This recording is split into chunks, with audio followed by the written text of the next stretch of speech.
Setelah pendidikan keimanan beres pada diri seorang anak, masuklah kita ke pendidikan akhlak, budi pekerti. Nah, ini mulai agak panjang penjelasannya karena ini yang paling urgent biasanya. Penanaman karakternya anak. Ada 5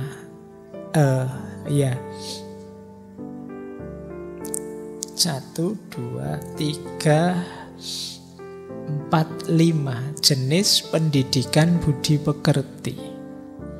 Kita bahas pelan-pelan karena ini nanti banyak yang harus kita dalami. Mendidik akhlak itu seperti apa? Ada 5 cara. Cara pertama, ini yang disebut orang paling efektif. Mendidik dengan keteladanan. Tarbiyah bil qudwah. Kita contohkan saja di depan dia. Dia mesti niru kok. Ini namanya tarbiyah bil qudwah.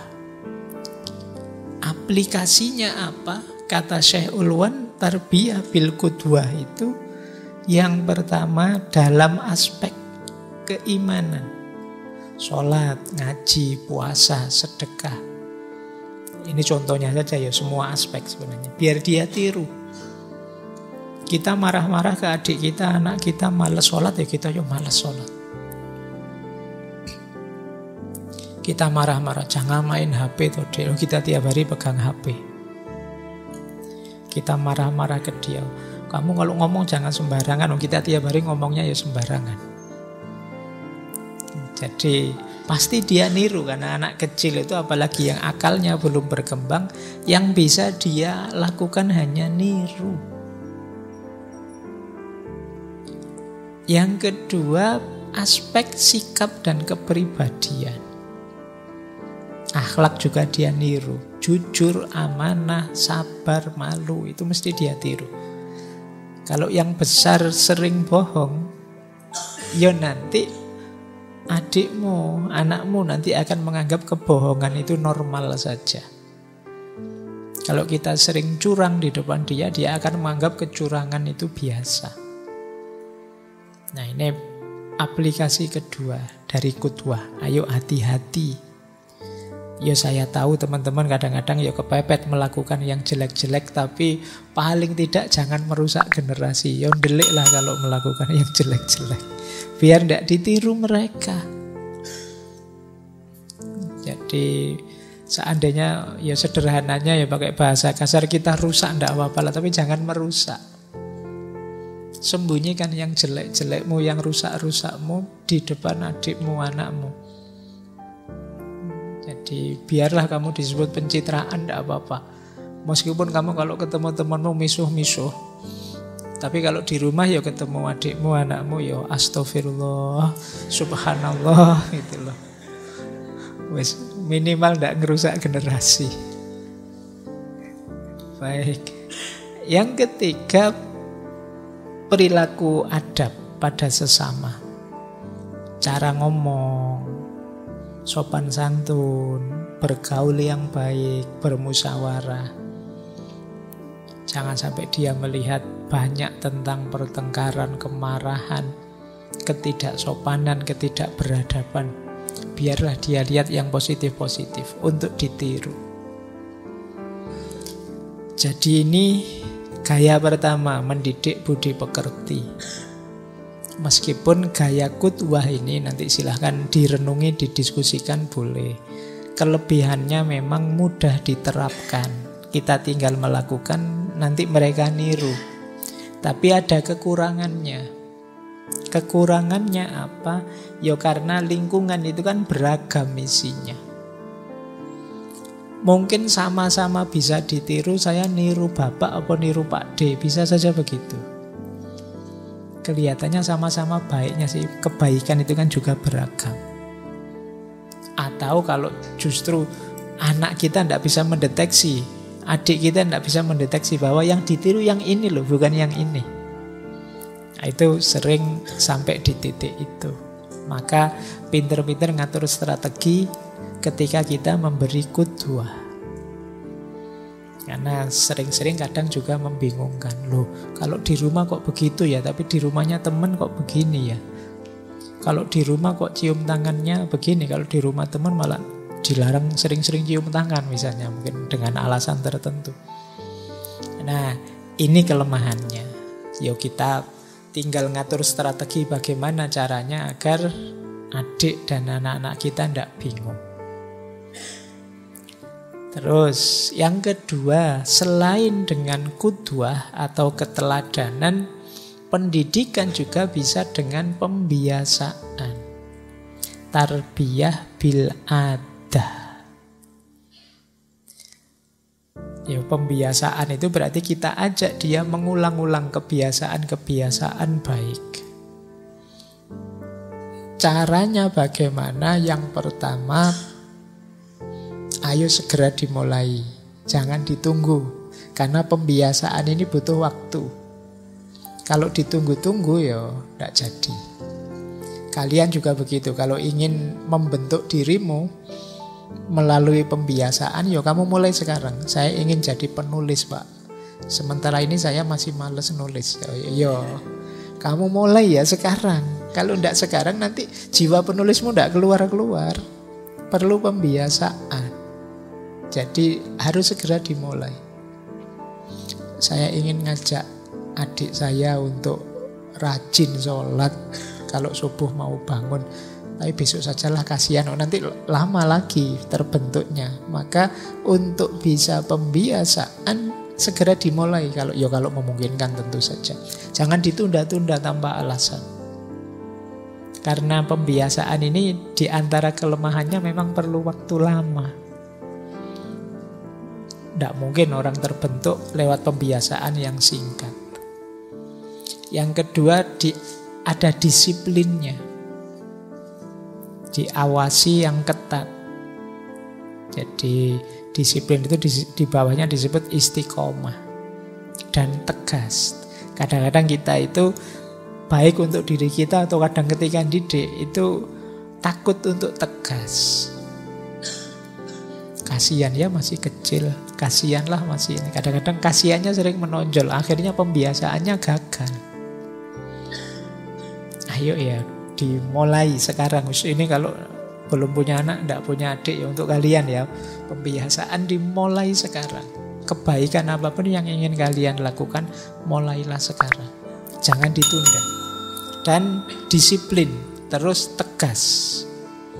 Tegas itu ndak, saya harus melakukan ini. Ada godaan ndak, saya ndak mau. Itu namanya tegas.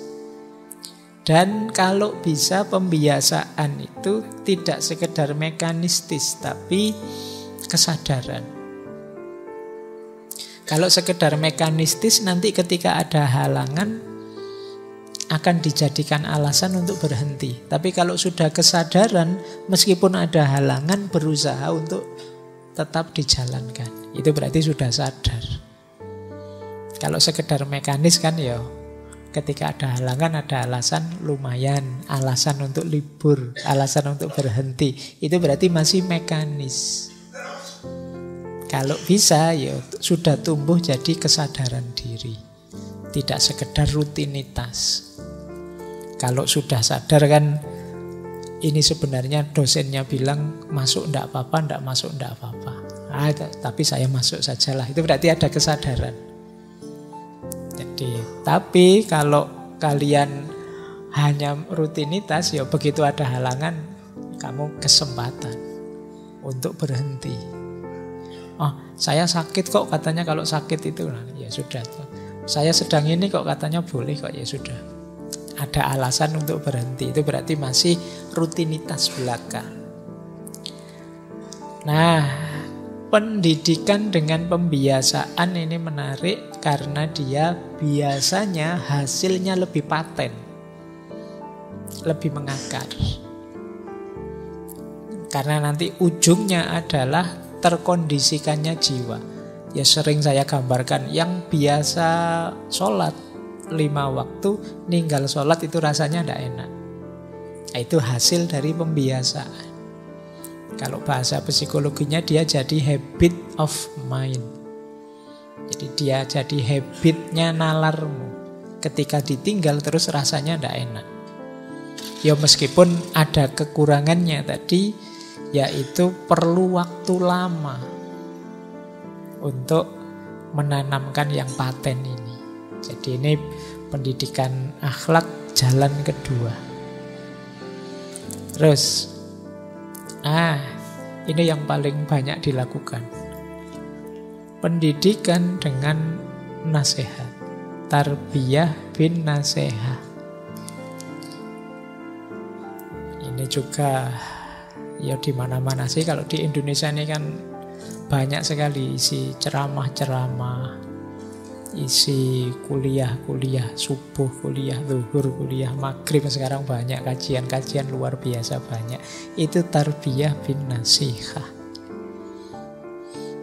Ya semua orang bisa lah kalau menasehati ya, kira-kira begitu. Tapi kata saya Nasi Ulwan, ayo diperhatikan beberapa tips aplikasinya. Kata beliau yang pertama, kalau bisa menasehati itu jangan hanya dengan mulut, tapi juga dengan hati. Ini agak sulit. Kamu jangan membayangkan dengan hati itu kayak gimana, Pak? Hatinya teriak-teriak atau gimana? Enggak. Kalau bahasa psikologinya mungkin kita ada di vibrasi dan frekuensi yang sama.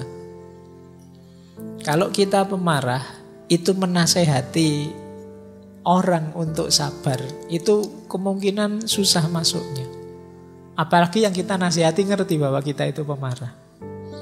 Kita biasanya ngamuk terus nasihati orang, kamu yang sabar ya. Oh, sabar gimana? Sampean sendiri tiap hari ngamuk gitu kok. Jadi rasanya tidak kompatibel, tidak cocok. Untuk bisa kompatibel dari hati. Dari hati berarti apa? Ya selaras antara yang kita omongkan dengan kondisi batin, kondisi diri kita. Maka sebelum menasehati berarti kamu masuk dulu dalam dirimu. Saya ini mau nasihati orang untuk bertakwa. Kira-kira sampai di level mana takwaku ya? Biar apa? Biar lebih masuk. Jadi biar orang tahu kita ada di mana, sampai level mana. Bukan berarti kalau dari mulut saja ndak usah menasihati, Pak. Yo, ndak harus begitu. Tapi akan lebih efektif nasihat itu kalau berkait dengan hati. Tidak hanya dari mulut ke telinga, tapi dari hati ke hati. Yang itu berarti kita ada di vibrasi dan frekuensi yang sama dengan hal yang kita nasihati. Orang sombong kan kalau menasihati, wahai manusia, janganlah sombong. Tapi sambil ndangak-ndangak kayak orang itu kan ndak nyambung, ndak masuk. Ndak kompatibel antara mulutnya dengan kondisi dirinya. Yang kedua, selain harus dari hati, tentu saja dengan santun. Hormati harga diri, karena ini pada anak ya, hormati harga dirinya anak. Kita kadang-kadang menasehati sudah di depan orang banyak sambil menjatuhkan harga dirinya anak. Ada anaknya tetangga kita puji-puji, wah pinter ya, rajin sholat, sudah mau puasa, enggak kayak anak saya ini. Itu menjatuhkan harga dirinya anak di depan orang banyak. Jadi mungkin maunya biar anaknya sadar di depan orang banyak, tapi itu ketika anaknya salah tangkap kan bisa saja dia jadi minder. Jadi nasihatilah dengan menghargai. Jadi posisi dia. Apalagi itu anak kita sendiri, adik kita sendiri. Jangan sampai dia harga dirinya satu, ya untung tetangganya ndak terus bales, siapa bapaknya, siapa kakaknya, kok anaknya jadi kayak gitu. Jadi itu kan sebenarnya sedang menjelekkan diri kita sendiri. Wong anak itu kan ya sebenarnya mengikuti yang tua. Oke, kalau kita ngeritik anak kita, adik kita di depan orang banyak, anak saya itu malas sekali, disuruh apa-apa ndak mau. Itu kan sederhananya saya itu gagal didik dia untuk rajin. Jadi yang gagal itu saya sebenarnya. Oke ya, jadi yang kedua itu, yuk kita hargai dia, kita hormati dia. Yang ketiga tentu saja timingnya harus pas, waktunya harus cocok. Jangan merusak suasana. Wong ini lagi guyon-guyon tiba-tiba kamu menasehati, wahai orang yang beriman, itu kan kacau. Orang lagi ngomong apa tiba-tiba masuk, wah itu sesuai dengan hadis Nabi ya. Nyari timing yang cocok dong, yang enak dong. Saya kadang lihat itu masalahnya, kadang di YouTube apa Instagram apa nggak lihat konteksnya apa, masuk saja tiba-tiba dengan nasihat. Iya, nasihatnya bagus, isinya baik. Cuma khawatirnya kalau timingnya ndak pas, jangan-jangan orang terus jadi jengkel dengan agama. Orang jadi sebel dengan agama. Karena kamu mengeluarkannya tidak pada waktu yang cocok, yang sesuai.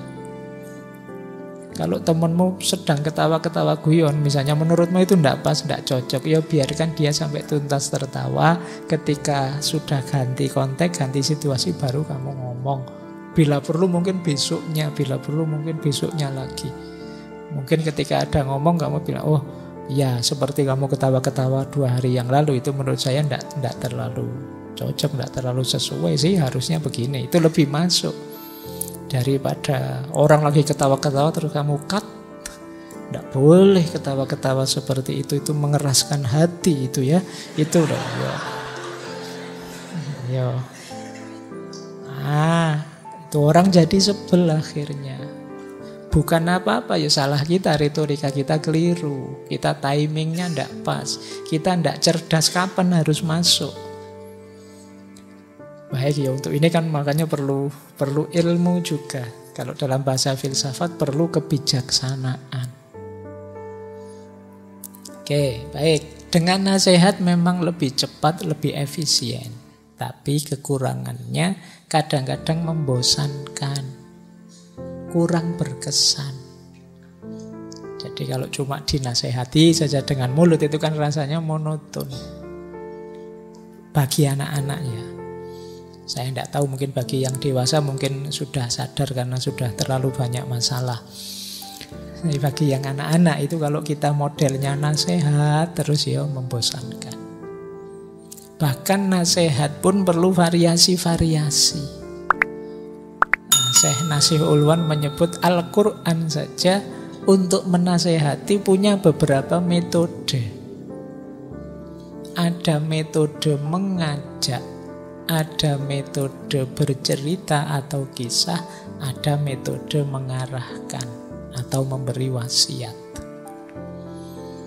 Ya mengajak itu beliau mencontohkan ya nasihat-nasihatnya Luqman pada anaknya, nasihatnya Nabi Nuh pada anaknya, nasihatnya Nabi Yakub pada Nabi Yusuf, nasihatnya Nabi Ibrahim dan Nabi Yakub pada anak-anaknya di banyak ayat. Ini isinya mengajak. Jadi menyeru. Yo, bahasa Arabnya kan da'a yad'u. Orangnya namanya da'i. Kita menyebut masdarnya dakwah. Jadi dakwah itu hakikatnya ngajak. Bukan memaksa, bukan memarahi, ngajak. Bukan mengancam. Jadi orang ngajak itu kan berarti sifatnya menyeru untuk mendorong, menggerakkan hati agar ikut. Kan itu namanya ngajak. Jadi bukan memaksa. Makanya itu para nabi pada putra-putranya juga begitu ngajak. Wahai anakku, hormatilah orang tua. Seperti nasihatnya Luqman dan seterusnya. Jadi gaya pertama, gaya ngajak. Ya kalian harus pinter kapan harus pakai gaya ngajak. Dek, ke masjid yuk dek. Itu ngajak. Bukan mengancam. Kalau ngancam itu awas kalau enggak ke masjid. Nah, itu ngancam. Kamu berangkat sana ke masjid. Kakak mau tidur. Nah itu beda lagi. Nah, adiknya dimarah-marahi. Itu loh sudah dipanggil-panggil itu loh, ngaji ke masjid sana. Untung adikmu tidak balas. Kakak ngaji ini kapan? Nah ini metode mengajak. Ada yang kedua, anak-anak itu mungkin lebih excited kalau kita pakai metode cerita. Jadi banyak sekali ayat yang isinya cerita-cerita. Nah, tentu saja ketika bercerita di belakang ada penjelasan tentang pelajarannya, hikmahnya. Dari cerita ini berarti kita harus ngapain? Ada pelajaran apa yang kita ambil? Itu biasanya ini yang kedua ini disukai oleh anak-anak. Saya pernah punya pengalaman agak traumatik. Jadi satu ketika ada yang undang saya ke satu masjid. Karena yang diundang saya, bayangan saya nanti pesertanya mahasiswa-mahasiswa atau orang-orang tua lah minimal. Begitu saya datang ke sana, isinya anak kecil-kecil TPA. Saya sudah menyiapkan materi Socrates, Plato, Aristoteles.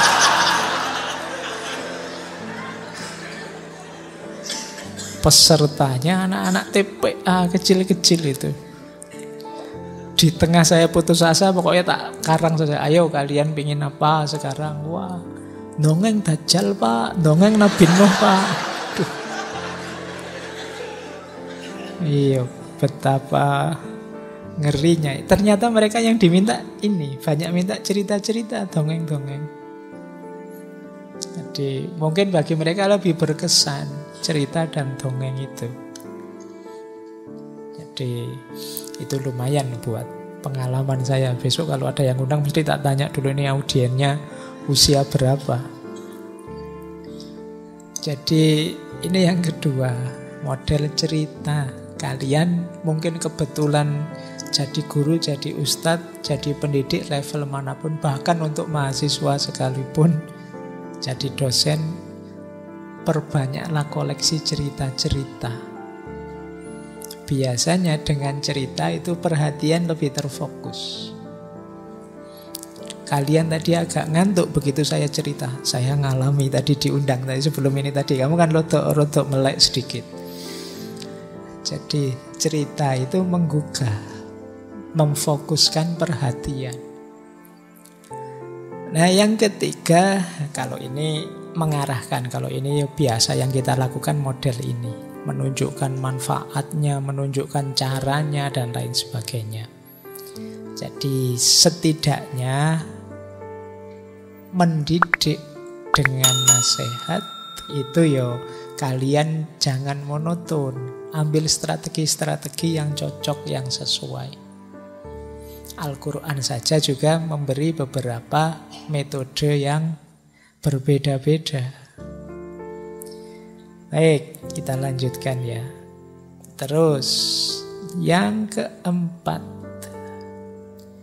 pendidikan akhlak atau pendidikan budi pekerti itu bisa dilakukan dengan perhatian, ngawasi, momong kalau bahasa Jawanya.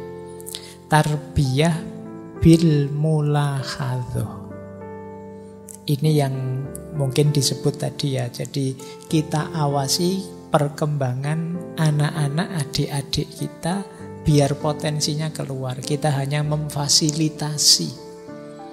Kita hanya nuntun, mengarahkan saja. Ini tarbiyah bil mulahadhah. Yang dilakukan dua, mengikuti perkembangan anak, mengawasi, kadang-kadang menanyakan kegiatan keseharian, kesehatannya dan lain sebagainya. Kita awasi saja. Kita biarkan dia berkembang sesuai keinginannya, sesuai minatnya, sesuai bakatnya. Yang kedua, kita cegah kok tiba-tiba, wah anaknya ini kok negatif pilihannya. Kita yang bagian mencegahnya. Jadi siapa tahu anak ini karena belum bisa milih terus karepe aneh-aneh, jelek-jelek. Pingin apa dek? Pingin ngambil mainannya temen. Oh kalau gitu enggak boleh. Pingin itu. Gitu kan kita bagian ngawasi itu. Biarkan dia tumbuh berkembang secara bebas. Ini namanya tarbiyah bil mulahadhah. Jadi kita awasi. Sebenarnya mengawasi itu nanti untungnya besar. Kita bisa mendeteksi Ini anak kegemarannya apa, bakatnya apa, kesenangannya apa. Kira-kira nanti diarahkan kemana enaknya. Dia perlu difasilitasi seperti apa biar bakatnya berkembang. Itu tarbiyah bil mulakhadah. Makanya kelebihannya adalah membebaskan anak dan mengoptimalkan potensinya. Jadi tidak terlalu mengekang dan mengatur. Kekurangannya memang, ya karena namanya masih anak-anak, tidak semua ideal bisa menggunakan model ini. Jadi tidak bisa dibebaskan begitu saja. Ada banyak hal yang ya mau tidak mau kita nuntun, kita mengarahkan mereka. Tidak bisa kita, ya suka-suka kamu, tidak bisa untuk semua hal ini. Ada tahapan tertentu, ada tingkatan tertentunya. Ini kalau model yang keempat, bil mulakhadah. Ada model yang kelima, yang terakhir. Kalau ini agak khas ya, saya tidak tahu ahli pendidikan hari ini setuju atau tidak. Tapi menurut Syekh Nasih Ulwan ada kalanya diperlukan, yaitu dengan memberi hukuman. Tarbiyah bil ukubah. Ya kadang-kadang dijewer sedikit, dicubit sedikit, itu ukubah. Kadang-kadang disuruh berdiri di depan kelas, itu namanya ukubah. Ya tentu saja tidak mentang-mentang yang menyakiti, yang membuat trauma. Caranya bagaimana? Boleh tarbiyah bil ukubah, asal yang pertama bukan pilihan pertama dan utama. Yang diutamakan tetap mendidik dengan lemah lembut. Ini opsi terakhir. Jadi menghukum itu, karena ada kalanya mungkin 1 atau 2 anak didik, peserta didik yang naudzubillah luar biasa gitu kan, sidik-sidik ya perlu dijewer. Itu selalu ada yang begitu. Jadi ini tetap yang pertama mengutamakan kelemah lembutan, tapi ada kasus khusus nanti yang memerlukan mungkin sedikit-sedikit hukuman. Yang kedua, menghukum sesuai kesalahannya ya, jangan over. Jadi salahnya cuma buang sampah, nanti hukumannya disuruh bawa semen 10 sak ke sekolah misalnya. Ya enggak, ya hukuman yang sekiranya selevel dengan kesalahannya. Kalau zaman dulu kan kadang hukumannya guru saya, ustadz saya itu disuruh nulis surat apa berapa kali, surat Al-Falaq, An-Nas berapa kali, itu namanya hukuman. Jadi saya zaman mahasiswa pernah juga, saya sudah mahasiswa dihukum. Jadi disuruh menulis ngarangan dalam bahasa Arab 3 lembar penuh. Itu kan ngeri itu hukuman itu, karena saya bolos. Karena judeknya saya waktu itu tak tulis saja, Zahabatil mid ilal madrasah wa qolal ustad Qul huwallahu ahad Allahus somad. Terus bawahnya tulis waqala aidzon qul a'udzu birabbin nas. Tak isi surat-surat semua. Jadi isinya qala ustaz, ya ustaznya kan baca surat-surat jadi panjang sampai 3 halaman itu. Tak kumpulin, dosennya ketawa. Tapi kan lumayan kan, tugasnya kan tidak ada batas apa-apa, yang penting ngarang dalam 3 halaman bahasa Arab. Jadi sudah sah itu. Paling tidak kan dosennya ya lumayan lah, mahasiswanya rodo mikir cerdas itu. Oke, kalau kamu mungkin stres sudah itu. Jadi dihukum sesuai kesalahan. Yang ketiga, menghukum bertahap ya. Jangan tiba-tiba hukuman kelas ulti. Jadi kelas tinggi enggak, hukuman yang biasa-biasa. Mungkin diingatkan pertama dengan mulut, ditegur. Mungkin naik level sedikit, mungkin disenggol, mungkin sedikit lagi dijewer. Jadi tahapan-tahapan sampai anaknya sadar. Dan disesuaikan dengan usianya. Jadi jangan menghukum yang melebihi kapasitasnya atau terlalu menyakiti. Jadi boleh memberi hukuman. Ada kelebihannya model hukuman ini membuat anak fokus, lebih sungguh-sungguh. Jadi memang paling tidak ada takutnya sedikit. Itu memudahkan kesungguhan secara umum ya. Jadi kadang-kadang memang perlu kesungguhan, perlu sedikit agak ada takutnya, khawatir dihukum gurunya nanti. Kadang-kadang perlu begitu. Meskipun harus hati-hati, karena kalau tidak hati-hati bisa ada trauma tertentu. Jangan sampai melukai jiwanya.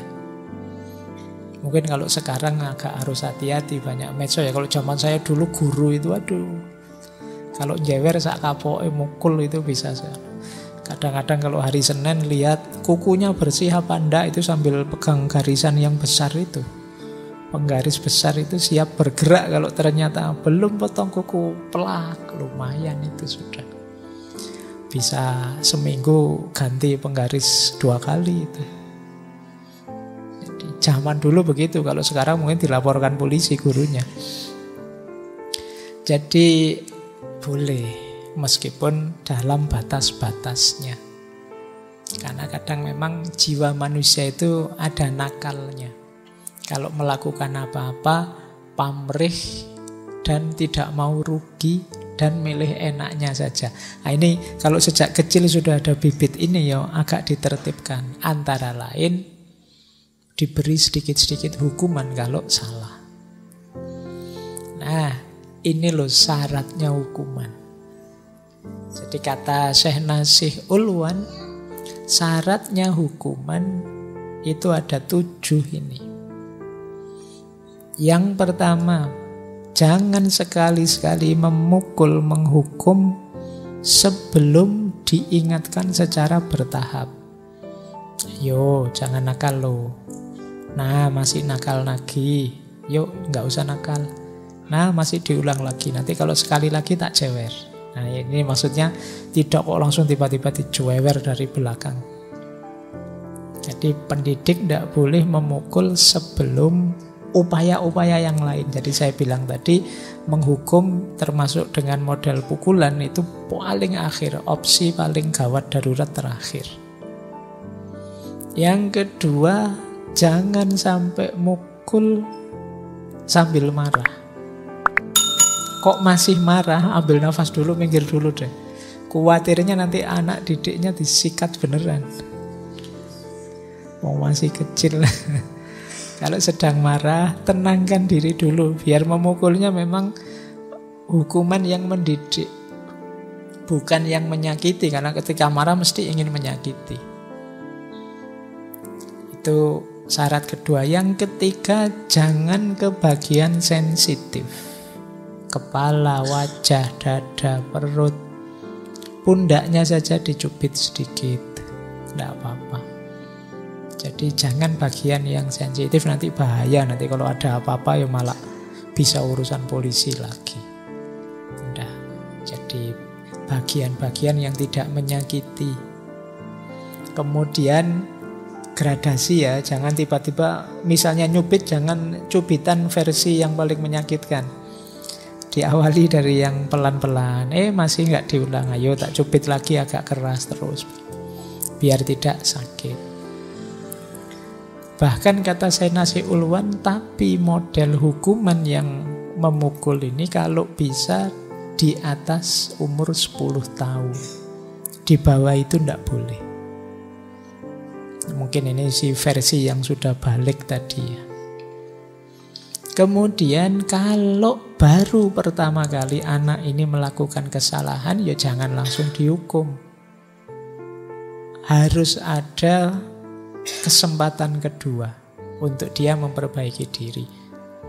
Jadi begitu misalnya, tenang jangan rame, kok ada yang rame, itu kan salah pertama, diingatkan. Jangan langsung tiba-tiba dijewer. Diingatkan dulu. Jadi ini biar ada kesempatan dia memperbaiki dirinya. Nah, untuk yang sudah besar tadi kok diingatkan tidak bisa dihukum. Boleh sekali dua kali diulang hukumannya. Tapi ini dengan proses syarat yang di depan tadi. Jadi ternyata dengan hukuman boleh dengan segala kelebihan dan kekurangannya, tapi syarat dan ketentuan berlaku. Ndak sembrono, ndak sembarangan. Ini mungkin teman-teman ya untuk jadi guru yang